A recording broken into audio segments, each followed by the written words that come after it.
The first time Alberta Dalton raised a rifle at a man who meant her no harm, she did not apologize for it.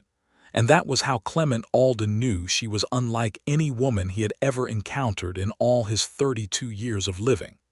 It was the spring of 1873, and the New Mexico Territory was the kind of place that tested a person's character down to the very marrow of their bones. The wind blew hot and indifferent across the red rock mesas. The dust settled in the creases of a face like memory that would not be erased, and the sun baked everything it touched into something harder and more brittle than it had started out. Alberta had come to understand this land. She had made her peace with its unrelenting nature because it reminded her of herself, and she found a kind of comfort in that. She had bought the small cattle operation outside the town of Cimarron 3 years prior, using money she had earned running a boarding house in Kansas after the war, and the money her husband Thomas had left her when he died of the fever in the summer of 1869. Thomas had been a good man. Quiet, steady, the kind of man who fixed things without being asked, and never raised his voice and never raised his hand. She had loved him in the practical, rooted way that people love the ground they stand on, and when he was gone, she had felt the absence of him the way she felt the absence of solid earth when she stepped into a creek that ran deeper than it looked. But before Thomas, there had been the war, and the war had done things to Alberta that Thomas's gentle steadiness had only partially undone. She had been 19 years old when the conflict broke out, living on her father's farm in western Missouri, and the war had come to her doorstep in the ugliest possible way. She did not speak about it. She had not spoken about it to Thomas, not fully, not the worst of it, and she had not spoken about it to anyone else either. What she carried from those years was a cold, particular wariness toward men in general and toward men who moved through the world as if it belonged to them specifically. She had learned to read the geography of a man's intentions in the first few seconds of an encounter, and she had learned that the reading was rarely wrong, and she had learned that the cost of being wrong was something she was not willing to pay again. So when the rider came over the rise on that particular Tuesday morning in April, coming toward her fence line from the east with the sun behind him so that she could not see his face, only his silhouette and the shape of a rifle across his saddle, she had already crossed the yard and retrieved the Winchester from beside the door by the time he was close enough to call out to. She leveled it at him without ceremony. "That is far enough," she said. The rider stopped. His horse, a big roan gelding with a white blaze down its nose, stood perfectly still as if it understood the situation. The man sat easy in the saddle, one hand resting on the horn, the other hand coming up slowly and deliberately so she could see it was empty. "I am looking for the Dalton place," he said. His voice was low and unhurried, carrying the particular unhurried quality of a man who had learned not to let urgency get ahead of good sense. "You found it," Alberta said. She kept the rifle where it was. "I was told in town you might be looking for a hand, someone to work the cattle through the summer." She studied him. He had taken his hat off when he stopped, and she could see his face now, dark from years of sun, with a jaw that had not met a razor in at least 5 days and eyes that were a steady, unremarkable gray. He was not a large man, not the kind of large that announced itself as a threat, but he was built along lean, capable lines that suggested he had done hard work for a long time and expected to continue doing it. He was maybe 30, 32. He looked at her steadily without flinching, without posturing, without doing any of the things that men sometimes did when a woman pointed a rifle at them, which usually involved either laughing or getting angry, both of which Alberta had always considered to be equally useless responses to a rifle. "Who told you I was looking?" she said. "Man named Purvis at the feed store. Said you had a good operation but were short on help since your last hand left in the fall." Purvis would say that, she thought. He had been trying to be helpful to her in various ways since Thomas died, sending her recommendations and occasional plates of food through his wife, none of which Alberta had ever asked for but most of which she had, in the end, accepted with something close to grace. "What is your name?" she said. "Clement Alden. I worked 3 seasons on a ranch outside of Taos before the owner sold and moved east. I have references if you want them. I do want them." He reached slowly into his coat pocket and produced a folded letter, which he held out toward her at arm's length. She did not lower the rifle. After a moment he understood she was not going to come and take it, so he leaned forward and set it on the fence post nearest to him. "You can lower the rifle, ma'am," he said. "I'm not going to cause you trouble. Men who are going to cause trouble rarely announce it in advance," she said. "I will lower it when I decide to lower it." He nodded at that, as if it were a perfectly reasonable philosophy, which she supposed it was. He did not argue with her. He did not tell her she was being unreasonable. He simply waited. That, more than anything else about him in that first moment, was what made her lower the rifle. She walked to the fence post and took the letter. She read it standing there in the April sunlight with the dust blowing thin across the yard. And it was a good letter, written by a rancher named Cordero in clear Spanish and English both, describing Clement Alden as the most capable and reliable hand he had employed in 20 years of ranching. A man who knew cattle and horses equally well, who could repair fence and buildings and equipment, who did not drink excessively, did not start fights, did not take things that did not belong to him, and who had left his employ only because the ranch had been sold and there had been no longer a place for him there. "How much are you asking?" she said when she had finished reading. He named a fair wage, not the lowest she had heard, not by any means, but fair, the wage of a man who knew his worth and stated it without apology. She folded the letter and handed it back to him over the fence. "There is a bunk in the barn," she said. "Meals are at 6 in the morning and 6 in the evening. I do not run a social establishment, so I will not be entertaining conversation at odd hours. The work I need done is fence repair on the north pasture, moving the herd to the summer grazing land, and there is a section of roof on the barn that needs attention before the summer rains.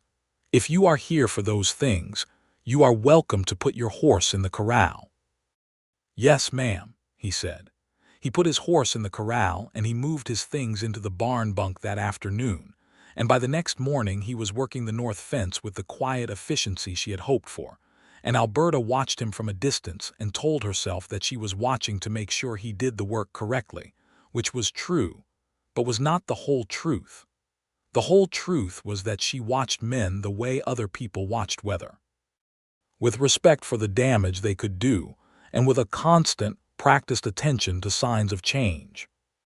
The first 2 weeks he was there, she kept her distance in the careful way she had learned to keep distance from people, close enough to supervise the work, far enough to maintain the particular silence she had built around herself like a practical structure, like a fence, like the walls of a house, meant to define the boundary between what was hers and what was not. He was good at his work. She had to give him that. He repaired the north fence with a thoroughness that went beyond what she had asked, checking every post for stability and replacing 3 that were rotten through before she had noticed they needed replacing.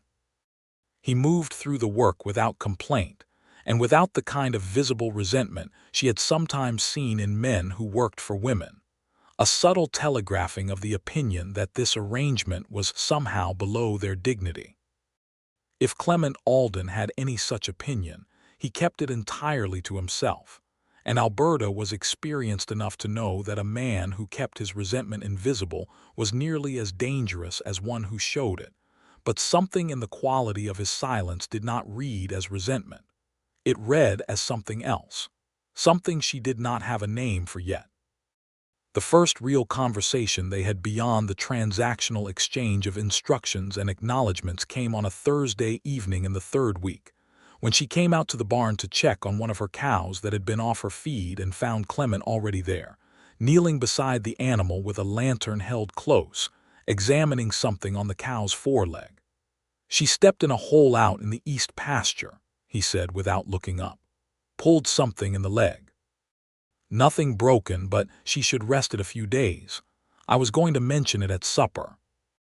Alberta crouched down beside the cow and looked at the leg herself, running her hands along it with the practiced assessment of someone who had managed livestock alone for several years and had learned enough veterinary knowledge to handle most ordinary situations without having to ride 20 miles for a doctor. "How did you find her in time?" she said. "I was coming back from checking the water troughs, and I noticed she was standing apart from the others." Animals that stand alone when they are usually herd animals are usually animals that are herding. He paused. "That is true of more than cattle in my experience." She glanced at him. He was still looking at the cow's leg, not at her, and his face in the lantern light was plain and serious, not playing at anything. "You should not talk around points," she said. "If you mean something, say it plainly." He looked at her then, steadily, without apology. "I mean that you seem like a person who has been herding for a long time and who has gotten very good at standing apart from the herd so it does not show." The candor of it stopped her.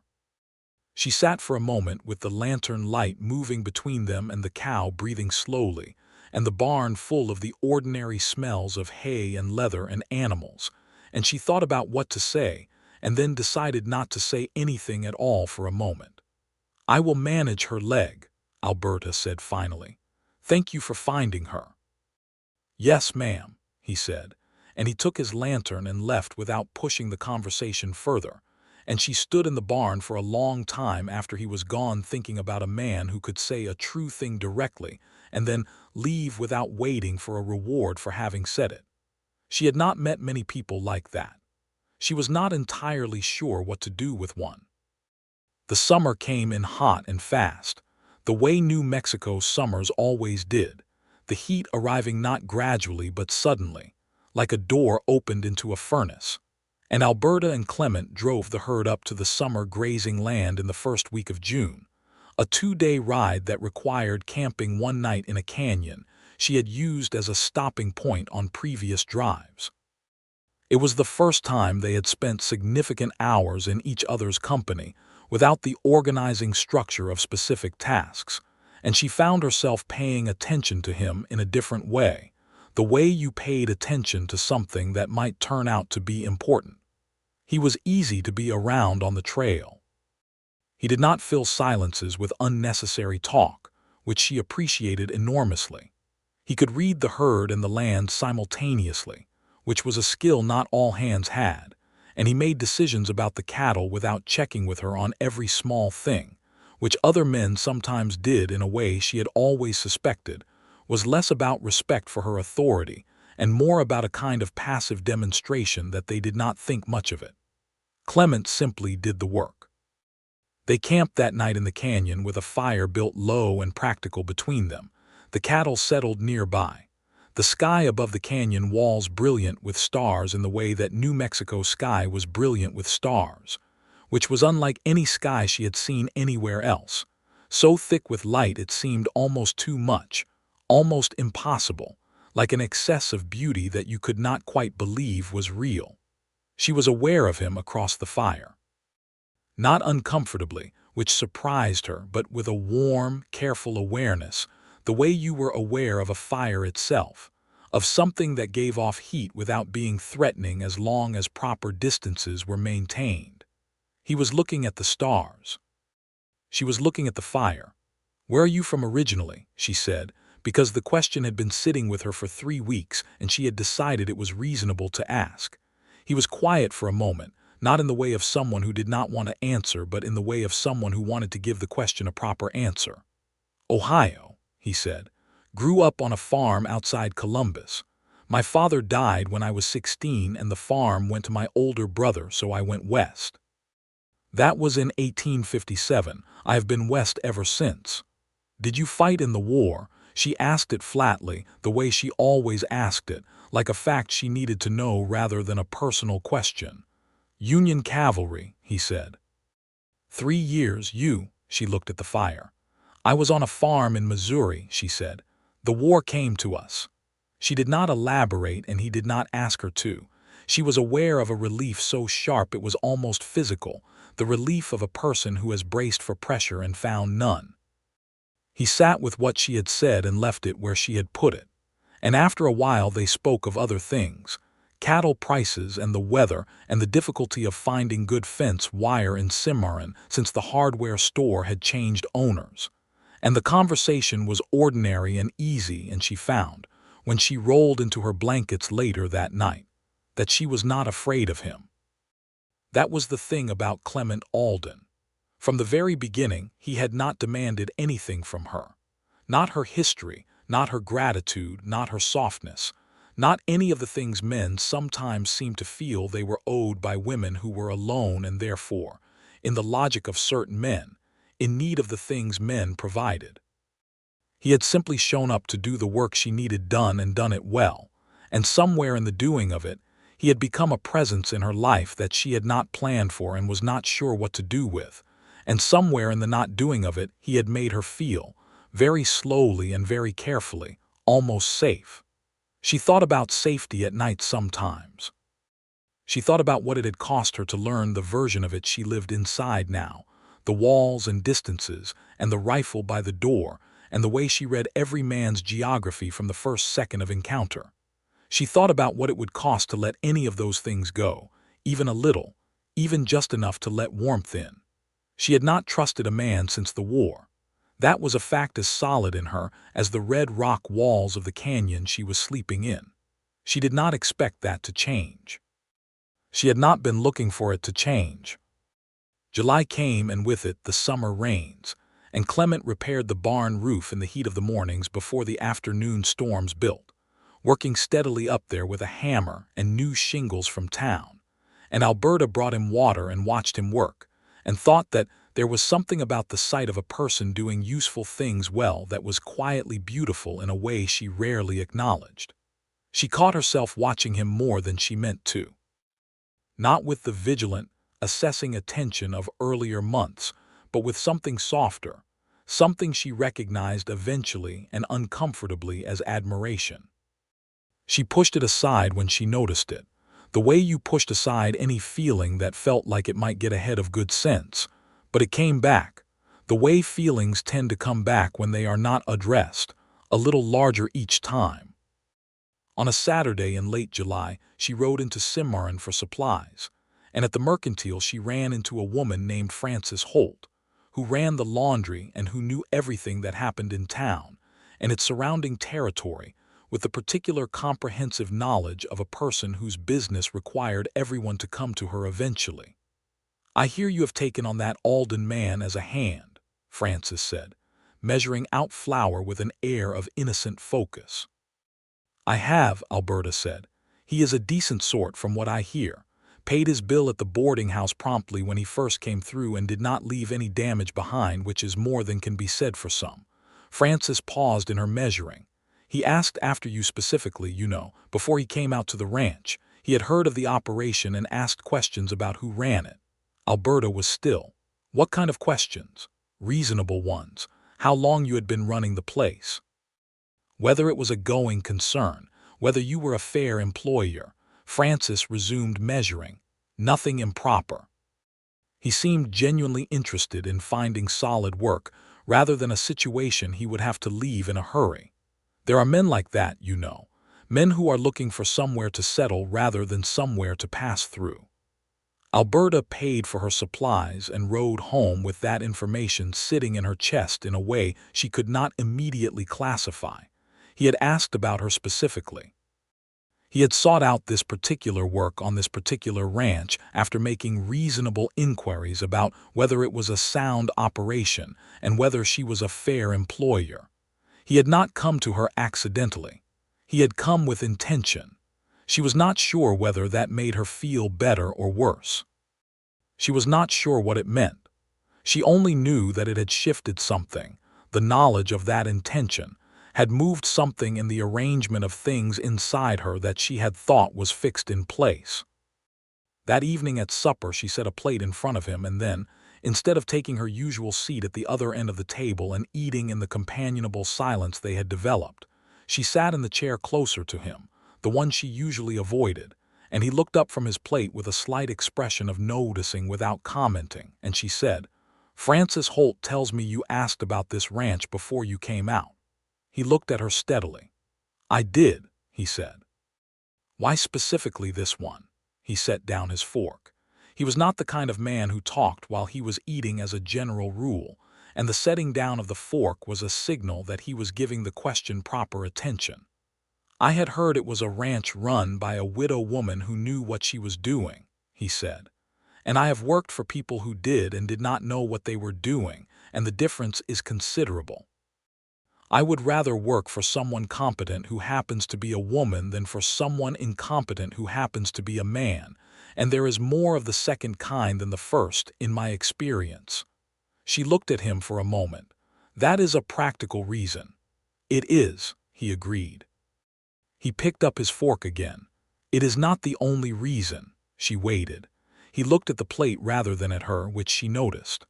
I had also heard she was someone who had built something solid from hard circumstances without much help, and I have always respected that kind of person more than any other kind. He glanced up briefly. That is a less practical reason.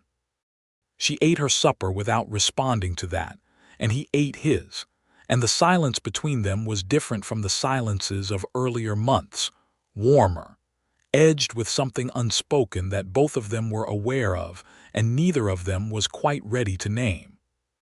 After supper she washed the dishes and he dried them, which had become their habit over the summer, a small domestic rhythm that had developed without discussion or ceremony. And she was aware of how close he was beside her at the wash basin, not close enough to be intrusive, but close enough that she could have reached out and touched his arm without effort. And the thought of doing so crossed her mind, and she set it aside firmly and handed him a wet plate. "You do not have to tell me anything," he said quietly, not looking at her, drying the plate with the same steady attention he gave to all tasks. "About the war or about whatever happened before you came here. You do not owe me that." She kept her hands in the soapy water. "No," she said, "I do not. But I want you to know," he continued, still in that quiet, direct way of his, "that I am not going anywhere. I am not here for the summer and then gone. I would like to stay if you will have me on." She handed him another plate. Her hands were steady. Her heart was not entirely steady, which she chose not to examine too closely at that particular moment. "We will talk about the terms at the end of summer," she said, which was not a no, and they both knew it was not a no. And the kitchen was warm with the last of the day's light coming through the window, and the smell of the meal just finished, and the ordinary comfortable weight of two people sharing a space without fear. And Alberta thought that this was a thing she had not felt in a very long time, perhaps not since before the war, perhaps not ever quite like this. This particular quality of ease in someone else's proximity, this particular absence of the low, cold readiness she usually maintained. She did not examine it too closely. She washed another dish. In August, a man came to the ranch who Alberta recognized, and the recognition landed in her chest like a stone dropped into still water, sending cold rings outward in all directions.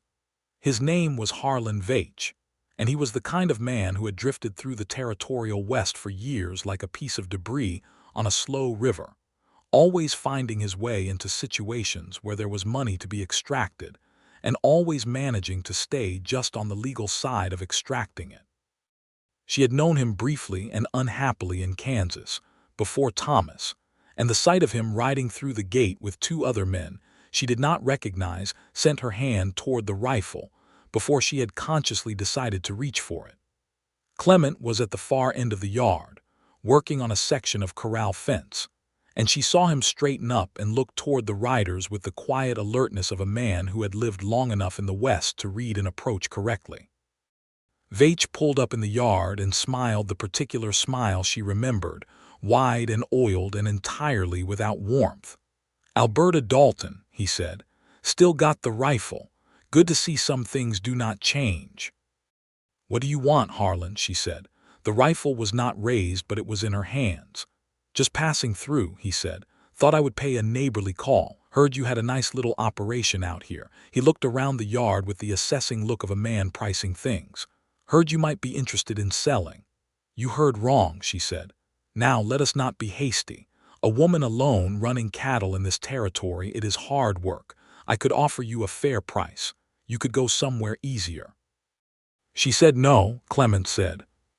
She had not heard him cross the yard, but he was there, standing a few feet to her left, his hands loose at his sides, his attention fixed on Vaich with the same steady, unremarkable gray gaze he fixed on most things. But there was something different in it now, something she recognized as the particular quality of a man who was entirely prepared to act and entirely prepared not to have to, and who was equally comfortable with either possibility. Vaich looked at Clement with a measuring look of his own. "And who are you?" "A man who works here," Clement said. "The lady has answered your question. I think it would be best if you rode on." The two men with Vaich shifted in their saddles. Alberta raised the rifle then, not dramatically, just a steady lifting and leveling, and the two men stopped shifting. Vaich looked at Alberta and then at Clement and then back at Alberta, and something in his calculation shifted visibly, a small rearrangement of odds. He smiled again, thinner this time. "I will be back when you are in a more receptive mood," he said. "I will not be," Alberta said. "My mood is a settled thing on this topic." He rode out, his two men behind him, and Alberta stood in the yard until the dust of them was gone, and then she lowered the rifle and stood with it and waited for the cold rings to settle. "You know him," Clement said. It was not a question. "From Kansas," she said. "He is the kind of trouble that comes back if it thinks there is profit in it." "Do you think he will come back?" she considered. "I think he will decide it is not worth his while," she said.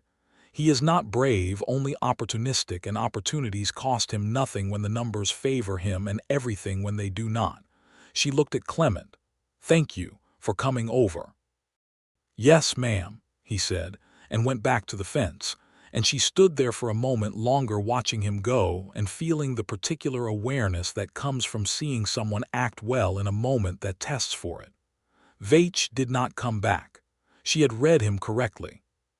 September settled over the territory in a blaze of gold and cooling nights, the kind of September that the West was magnificent at producing, the light changing quality and falling at new angles, the mornings sharp with the first suggestions of the autumn to come. Alberta had always loved this season most of all, the way the heat relented without the world going cold, the way the light turned honest and clear after the haze of summer. She and Clement had established by this time a rhythm so comfortable and complete that she sometimes forgot to maintain the careful distances she had built, forgot to perform the small acts of separation that she had practiced for years, and found herself standing beside him at the fence looking at the cattle in the evening light just for the pleasure of the evening light and the company, without any task requiring either of them to be there. One evening in late September she was sitting on the front porch after supper with a cup of coffee, which she did most evenings when the weather permitted, and Clement came around the corner of the house and stopped when he saw her, his own cup in hand, and she said, "You can sit," and nodded to the other chair, and he sat, and they watched the light go out of the sky in the west together, which they had not done before, and it was the simplest thing, just two people watching the sunset. But it had the weight of something that had been building for a long time and had finally found its form. "I was afraid," she said, without planning to say it, "when Vaich came." Clement looked at her, but she was looking at the sky so she could say it. "Not of him exactly," she went on, "or not only of him, of what he represented, of what it feels like when someone looks at something you have built and only sees what they can take from it." "I know that feeling," Clement said quietly. "The war was full of men like that," she said. "Men who looked at what other people had built and only saw what could be taken." She stopped. She had said more than she meant to say, but the evening was quiet and the coffee was warm and Clement was very still beside her in the particular way he had of being still that felt, not like absence but like presence, like a weight that held things in place. "You do not have to tell me," he said. "I know I do not have to," she said. "You keep saying that. It is the most important thing I know how to say to you." She looked at him then, turning to look at him directly in the fading light, and his face was open and quiet and entirely without demand, the way it always was, the way it had been from the first day, and she thought that she had spent 4 months watching for the thing that would turn that face into something else, some underlying current of expectation or entitlement or anger, and she had not found it, and she was beginning to understand that she was not going to find it. Not because men like that did not exist, which they absolutely did, but because this particular man was not one of them. In the war, she said, and she watched him go very still, listening in the careful way she had noticed he listened to things. Some men came to our farm. My father was away. My mother was ill. She stopped. The words were like stones she had been carrying for a long time and had never set down in front of another person. They took things, not just property. She stopped again. The silence was complete and careful. "I am sorry," Clement said, and his voice was low and very direct, and it had in it none of the discomfort that people sometimes showed when they heard such things, the discomfort that was really about them and their own inability to sit with difficult truths, and she recognized his steadiness as a gift, as something real. "I have not told anyone that," she said, "not even Thomas." "You do not owe anyone that telling," he said. "Not me, not Thomas, not anyone. It is yours." "I know," she said. "But I wanted to tell you."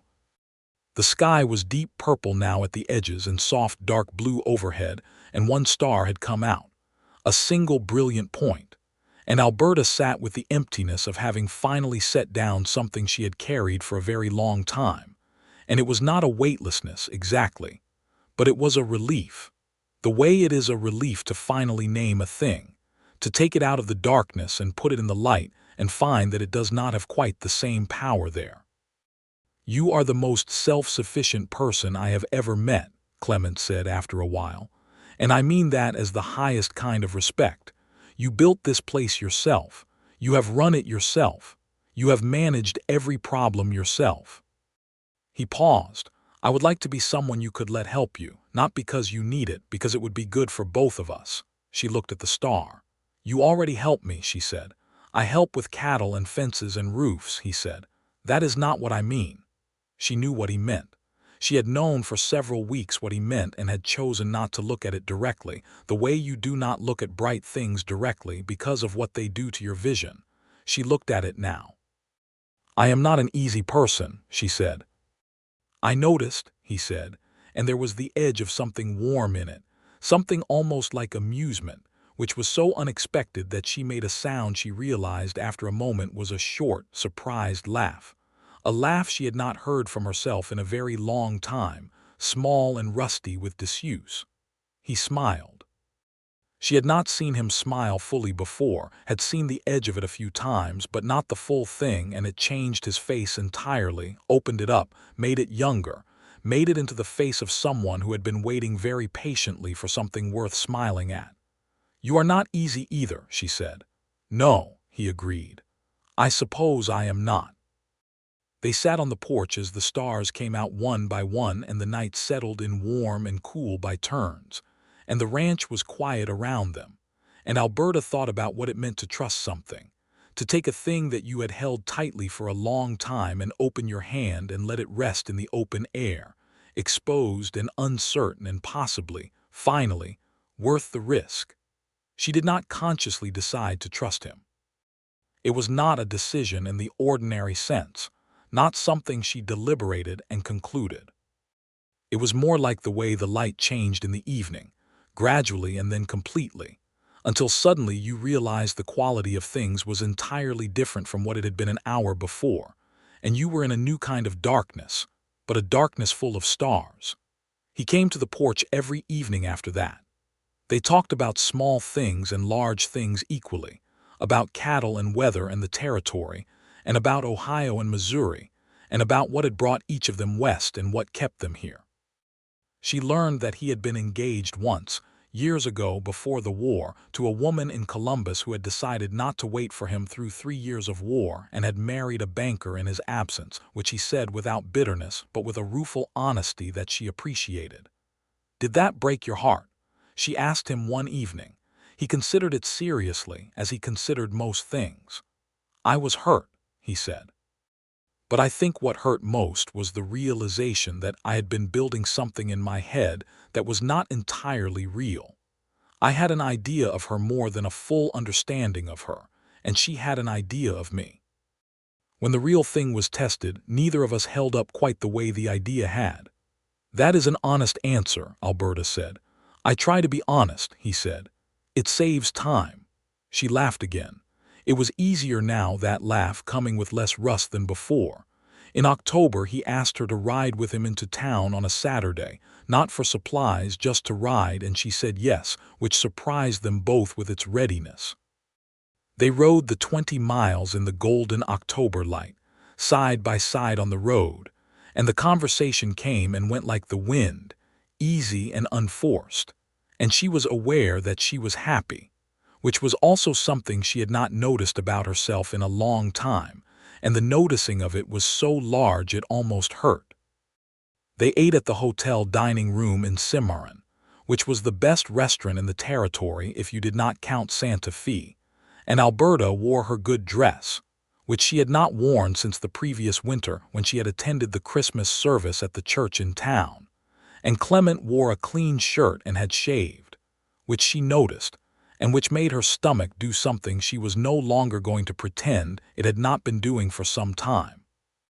They ate venison stew and bread and drank coffee, and the dining room was full of people she knew, ranchers and merchants and their wives, and she saw more than one pair of eyes move between her and Clement with the particular attentive interest of people who have been waiting for something to become official, and are noting with satisfaction that it appears to be moving in that direction.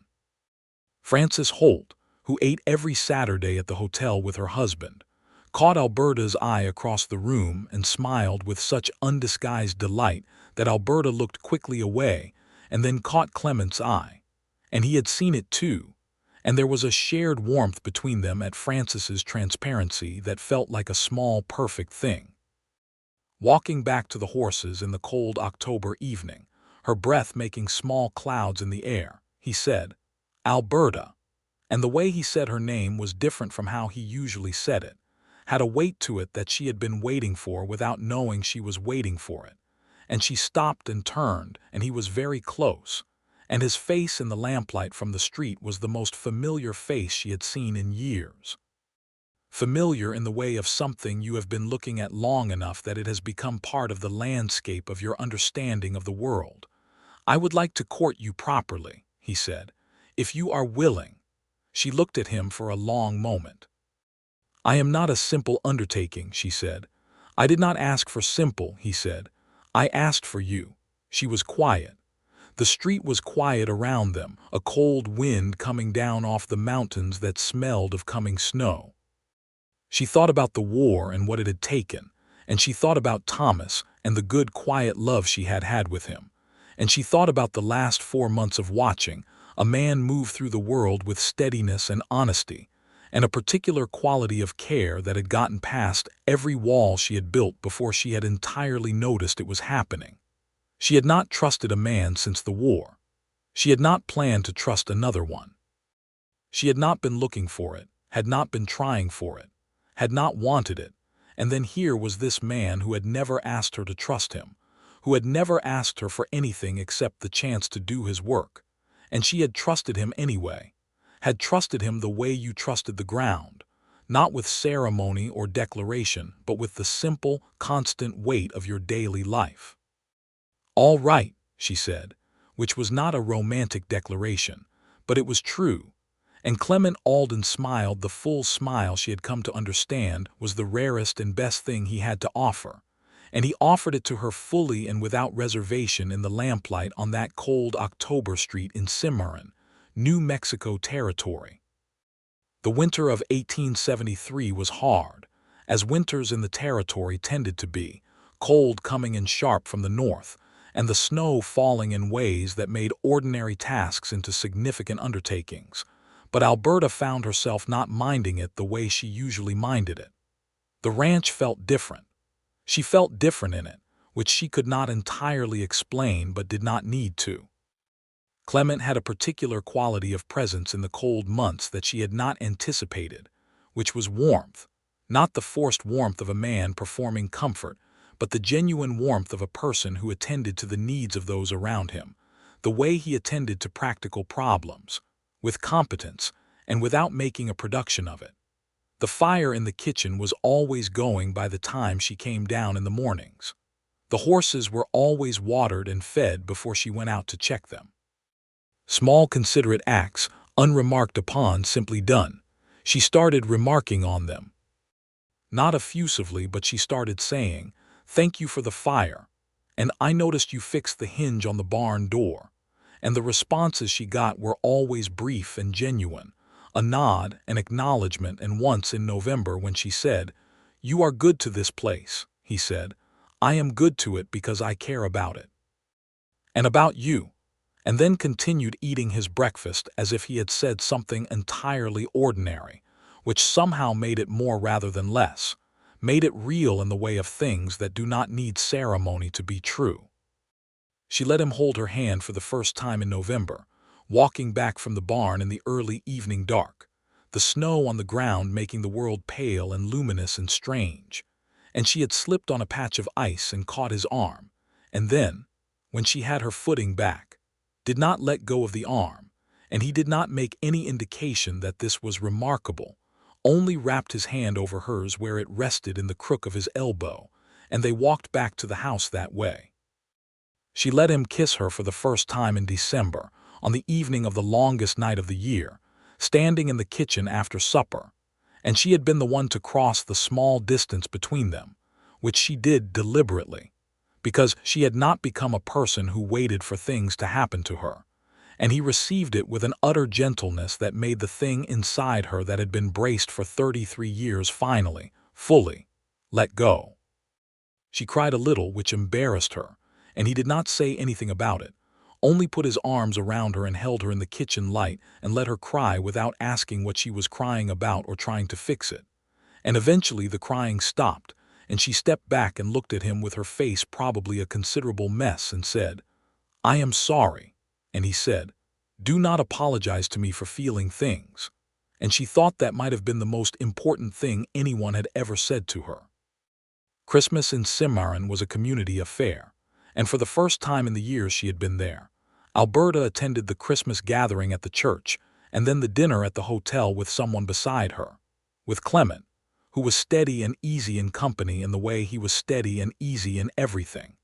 And she watched him talk to Purvis from the feed store and Francis Holt's husband and the Cordero family who had ridden up from Taos, and she thought that he was the same in company as he was alone, which was not a small thing, was in fact one of the largest things about a person you could know. Frances Holt found her way to Alberta's side at some point in the evening and said, in Francis's particular way of saying everything as if it were simply obvious fact, "He is a good man, that Alden. Anyone can see it. I'm very glad for you, Alberta."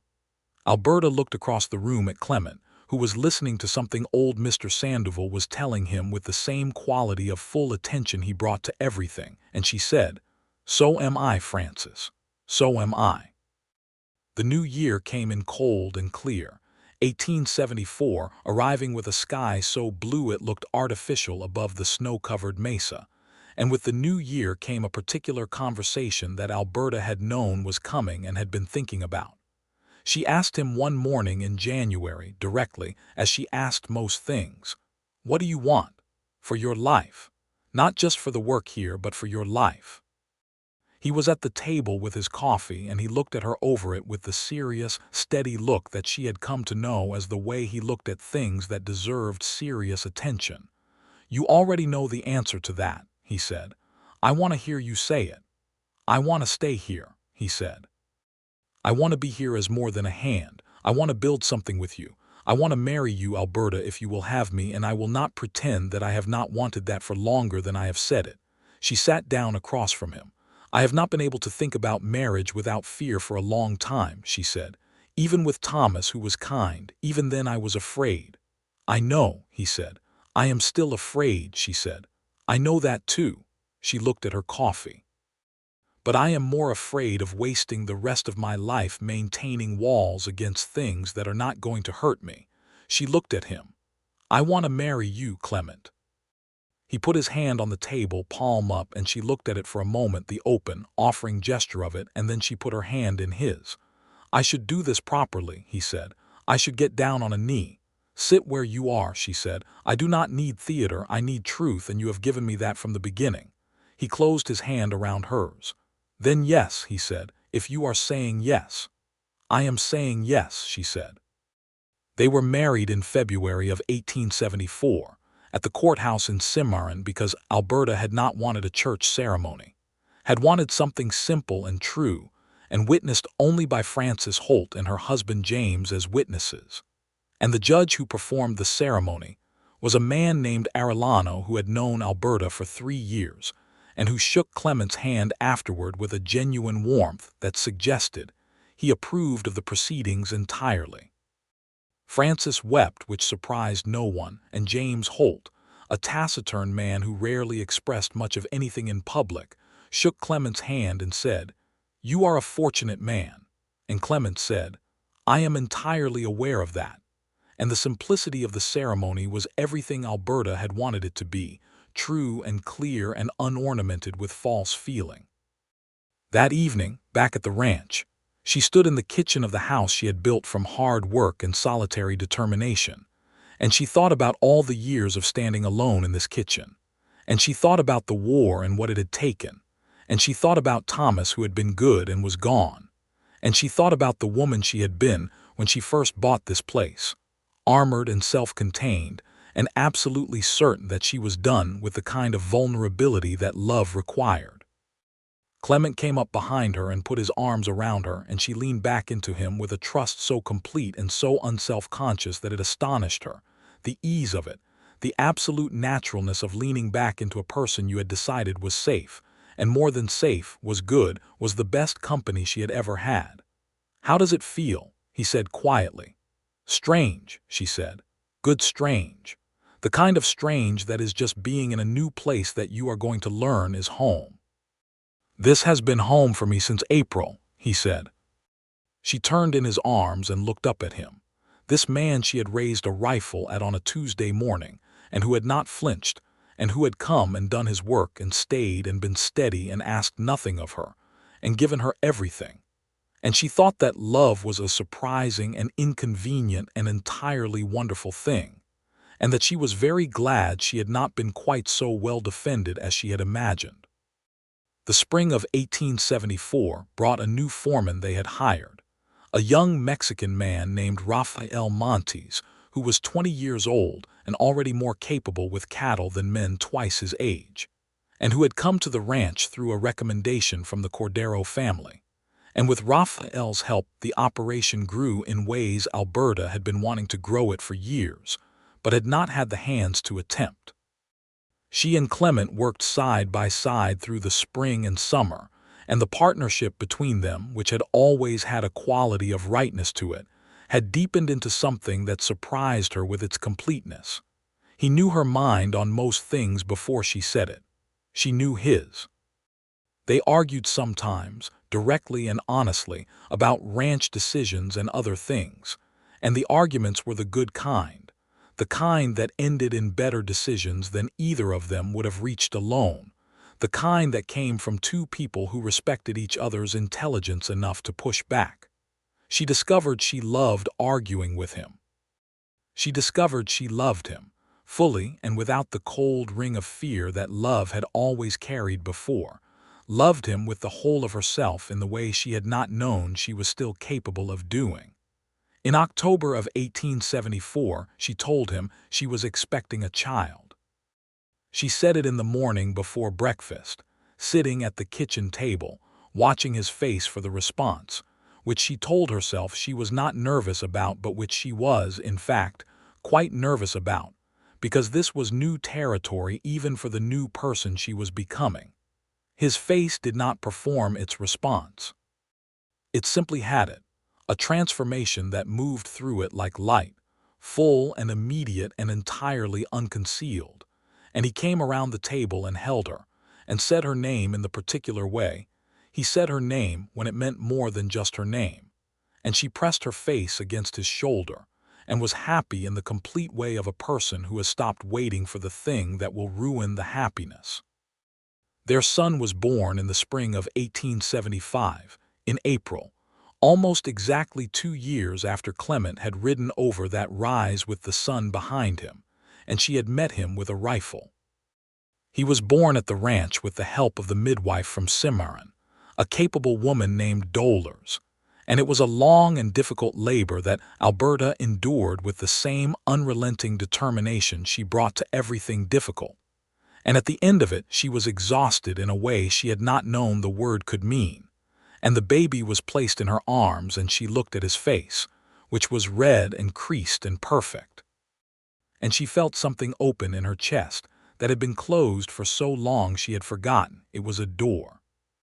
Clement sat beside her on the edge of the bed in the lamplight and looked at the baby with the same full, unconcealed feeling she had come to love in him, and she handed him their son carefully, watching the way he held the child with complete confidence and complete tenderness simultaneously, and she said, "What do you want to call him?" He looked at the baby for a long moment. "Thomas," he said, "if you are willing, for your first husband who was good to you." She had to look away for a moment. When she looked back, she said, "Thomas Alden," testing how it sounded. "Thomas Clement Alden," he said, "if that is not too much name for a person this small." "It is a good name," she said. "It is a good name for a person we expect to grow into something large." And Thomas Clement Alden did grow, through the years that followed, into a child of remarkable character, curious and determined, and possessed from an early age of his father's steadiness and his mother's uncompromising directness, a combination that produced in him a small person of extraordinary self-possession, who could also be found on any given morning following his father around the ranch asking questions at a rate that would have exhausted most adults, but which Clement answered with tireless, genuine attention. The ranch grew through those years as well. They purchased additional grazing land to the north in 1876, and Raphael stayed on as their permanent foreman and brought 2 of his brothers to work with him. And the Dalton Ranch, which had come to be known by everyone in the territory as the Dalton Ranch, which Alberta had insisted on keeping the Dalton name in, became one of the most respected operations in Colfax County. The territory was changing around them in those years, becoming denser with people, and with the conflicts that came with density. The Lincoln County War, which erupted in 1878 to the south of them, sent ripples through the whole region, the particular ugly drama of land barons and hired guns, and the men caught between them. And Alberta and Clement followed it with the watchful concern of people who knew that the violence of powerful men tended to flow outward from its source, and find its way into lives that had done nothing to invite it. They were not directly touched by it, being far enough north and having no entanglement with the factions involved, but the sounds of it, the stories that came through on the mail route and in the papers, and in the conversations at the feed store in Cimarron, sat with Alberta in a particular way, the old way, the way the war sat with her, as evidence that the world had not finished with its capacity for destruction, and that the best protection was the one you built with other people who stood with you. She said something like this to Clement one evening on the porch in the summer of 1878, with Thomas 3 years old and asleep inside and the night loud with crickets and the smell of the summer grass coming off the mesa, and Clement listened to it and then said, "You are right, and you are also not alone in it anymore." She looked at him. "I know," she said. "I know I am not." In 1879, their daughter was born, and they named her Clara Frances Alden, the Frances for Frances Holt, who had been present for every significant event in Alberta's life since she arrived in Cimarron, and who wept with her customary unself-consciousness when told the baby bore her name, and who became a godmother of legendary involvement, appearing at the ranch with improbable frequency bearing useful items and opinions. Clara was from her earliest months an entirely different person from her brother, where Thomas was steady and deliberate. Clara was quicksilver, full of laughter and movement, and a particular social charm that she seemed to have been born with fully formed, smiling at strangers from the first month with the confident pleasure of someone who had decided the world was full of interesting people and intended to make the acquaintance of all of them. Alberta watched her daughter with a wonder that she felt she could no longer claim, was the wonder of someone who had expected less. She had always known, somewhere underneath the armor, that life was capable of this, of these ordinary, extraordinary things, a husband's hand in hers, a son's face turned up with a question, a daughter's laughter in the morning kitchen. She had known it was possible. She had simply not believed for a long time that it was possible for her. The knowledge that she had been wrong about that was one of the best things she had ever been wrong about. In 1880, when Thomas was 5 and Clara was 1 year old, Purvis from the feed store came out to the ranch on a Sunday with the uncomfortable expression of a man who has news he is not sure how to deliver. And Alberta brought him onto the porch and brought him coffee and waited while he worked up to the delivery of it. Harlan Veitch had been arrested, it turned out in Lincoln County, for land fraud and association with some of the uglier elements of the conflict down there, and was facing considerable legal consequences. He would not be in a position to trouble anyone for some time, if ever. Purvis had thought Alberta should know. She thanked him for the information, and after he left she stood on the porch for a while, looking out at the land, at the mesa and the sky and the cattle visible in the north pasture, and the barn with its sound roof and the corrals and all the physical evidence of what she had built and what they were building together, and she felt something ease that she had not entirely known was still tight. Clement came out and stood beside her. "What did Purvis want?" she told him. He nodded slowly. "Good," he said. The word was simple and complete and said everything necessary. "Good," she agreed. They stood on the porch together in the bright September morning, and Thomas came running around the corner of the house with a stick he was very invested in, and yelled something about a snake he had definitely or possibly not actually seen in the grass near the fence. And Clement went with him at a run to investigate with a seriousness he always applied to Thomas's alarms regardless of their likelihood, and Alberta watched them go, her husband and her son. The two of them moving across the yard in the full weight of a morning that was just a morning, ordinary and complete, and she put her coffee cup down on the porch railing and followed them out into the sunlight. The years after that settled into the long middle of a good life, which is a thing that does not lend itself to drama, but is its own kind of extraordinary, the dailiness of it, the accumulated weight of ordinary happiness. Thomas grew up knowing horses before he knew much else, and he had his father's patience with animals and his mother's directness with people. And by the time he was 8, he was helping genuinely with the herd, not playing at it but doing real work, which Alberta supervised with a careful pride she did not always express directly, but which was entirely visible to anyone who watched her watching him. Clara grew into a child who could talk the birds out of the trees if she chose to, which was Clement's description, and which no one who knew her disputed. She had Alberta's black hair and Clement's gray eyes, a combination that on her face became something striking and slightly arresting, and she moved through childhood with the confidence of someone who has always been thoroughly loved and knows it. In 1882, Alberta learned she was carrying a third child, which came as a surprise at 38 but not an unwelcome one, and the pregnancy was easier than the first two and the birth easier still. A boy they named James, for James Holt, who had died of a heart attack the previous year, leaving Frances alone with a loss that had temporarily dimmed even Frances's considerable brightness. And the gift of the name restored something to Frances's eyes that Alberta was glad to have put there.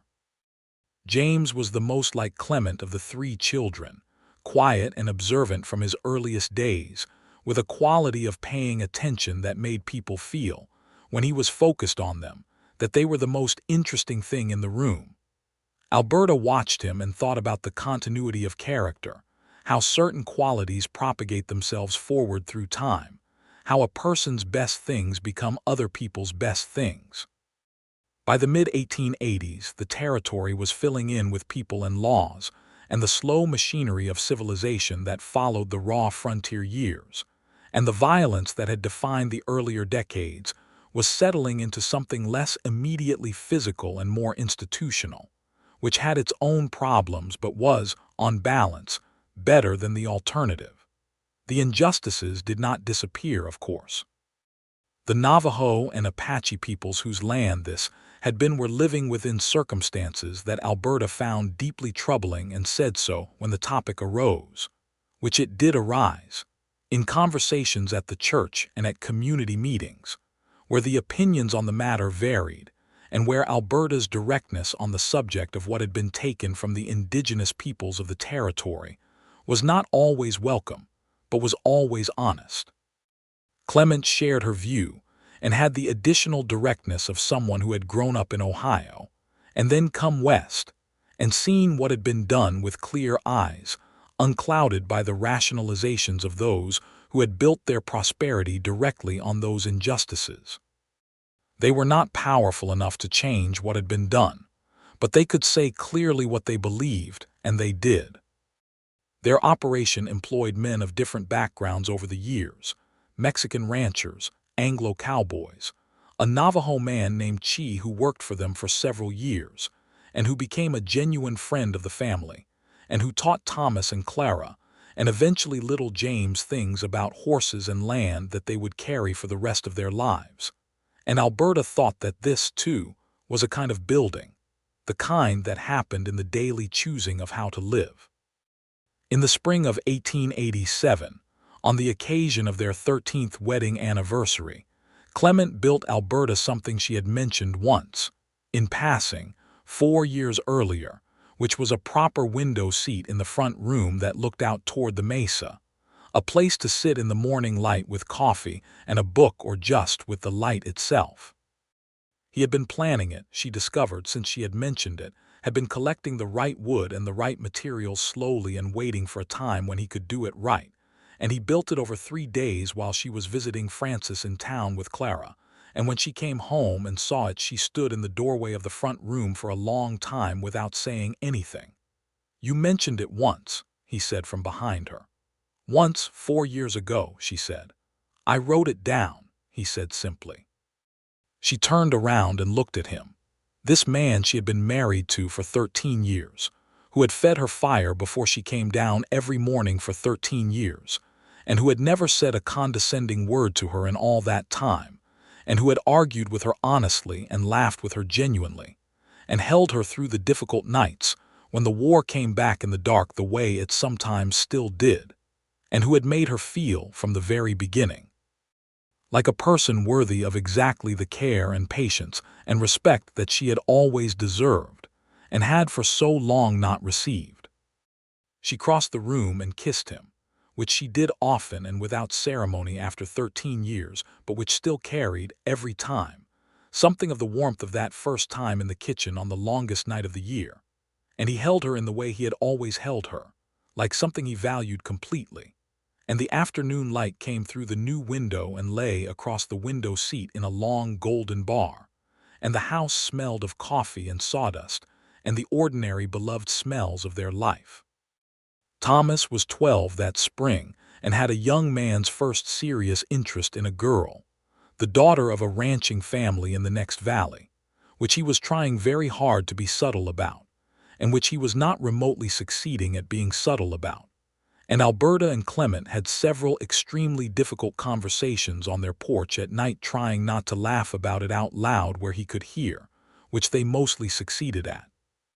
Clara, at 8, had decided she was going to be a schoolteacher when she grew up, which Frances Holt endorsed enthusiastically, and which Alberta thought might actually happen, given Clara's combination of love for people and love for books and absolute conviction about everything she decided, which she had gotten from her mother, and which in a teacher Alberta thought would be a considerable asset.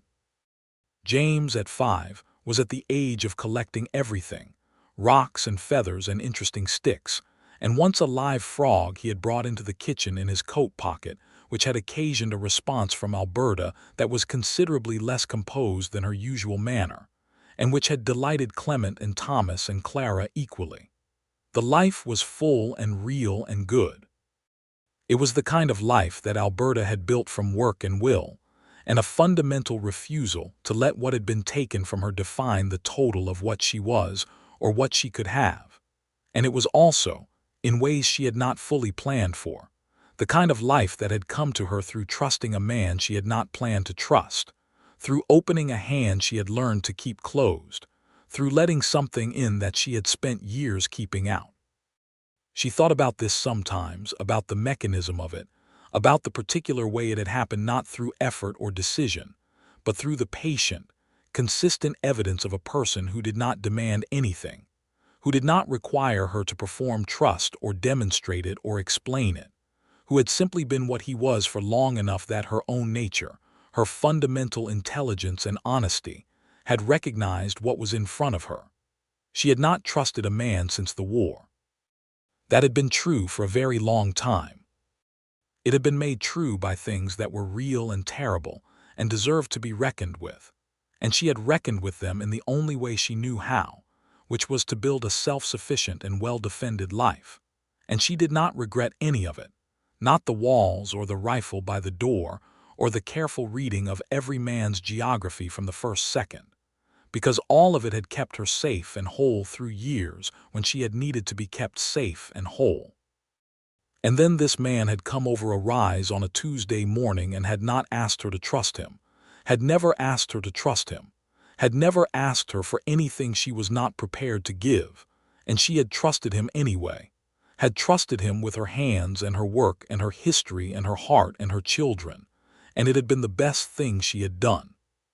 She sat on the window seat on a morning in May of 1887, with the coffee warm in her hands and the light across the mesa clear and brilliant, and she heard Thomas in the yard calling for his father with the particular urgency of a 12-year-old who has found something interesting, and she heard Clement's voice respond, easy and unhurried as always, coming around the corner of the barn, and she heard Clara's laughter from somewhere behind the house, and James's voice chiming in with the dedicated incomprehensibility of a 5-year-old's commentary on whatever his sister had found amusing, and the house was full of all of them, their voices and their warmth and the accumulated presence of people who loved each other and lived alongside each other in the full complexity and pleasure of that, and Alberta sat in the light and let it fill her completely.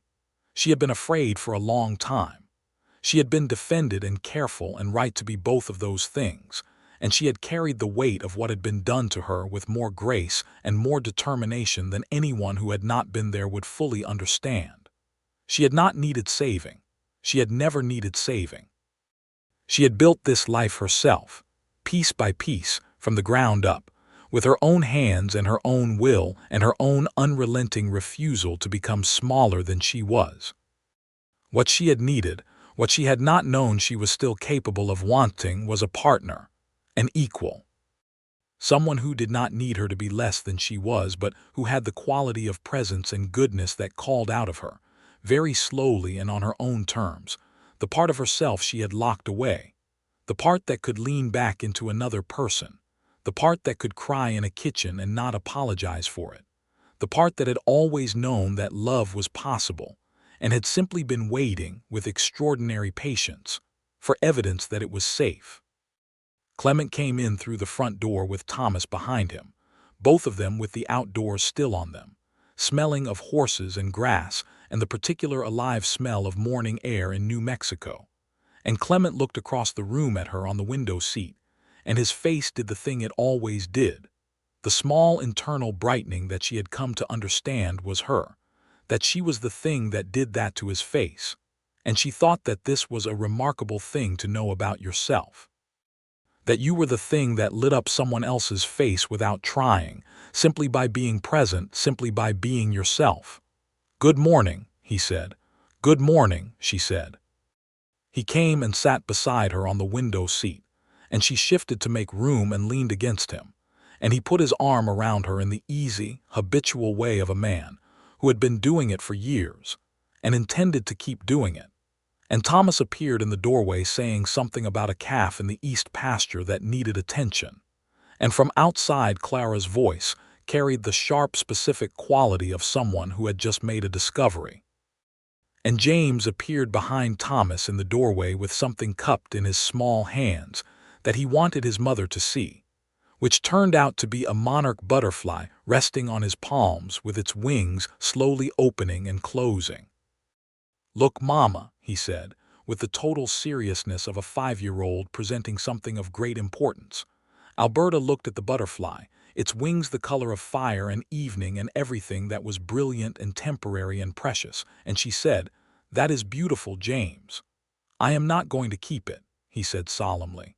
"It has places to go." Clement made a sound against her hair that she knew was the suppressed version of the full smile.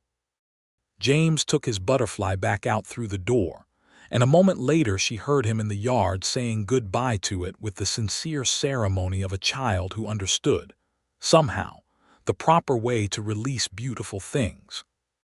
The light on the mesa was enormous and steady, and the sky above it was the perfect blue of a May morning in the New Mexico territory. And Alberta sat in the window seat Clement had built for her from a mention she had made once 4 years ago, and she was home in every sense of the word, home in the house and the land and the life and in herself. And the woman she had been at 19 on that Missouri farm, and the woman she had been alone in this kitchen for the first years after Thomas died, and the woman she had been on that Tuesday morning raising a rifle at an approaching rider, all of those women were still her, were part of the whole of her, were the reason she understood the value of what she had, and she held that wholeness carefully, the way you hold anything you have worked hard to build, with both hands, with attention, with gratitude. Clement's arm was around her. Her children were in the yard. The ranch they had built together stretched out to the horizon. The day was beginning. It was enough. It was more than enough. It was everything.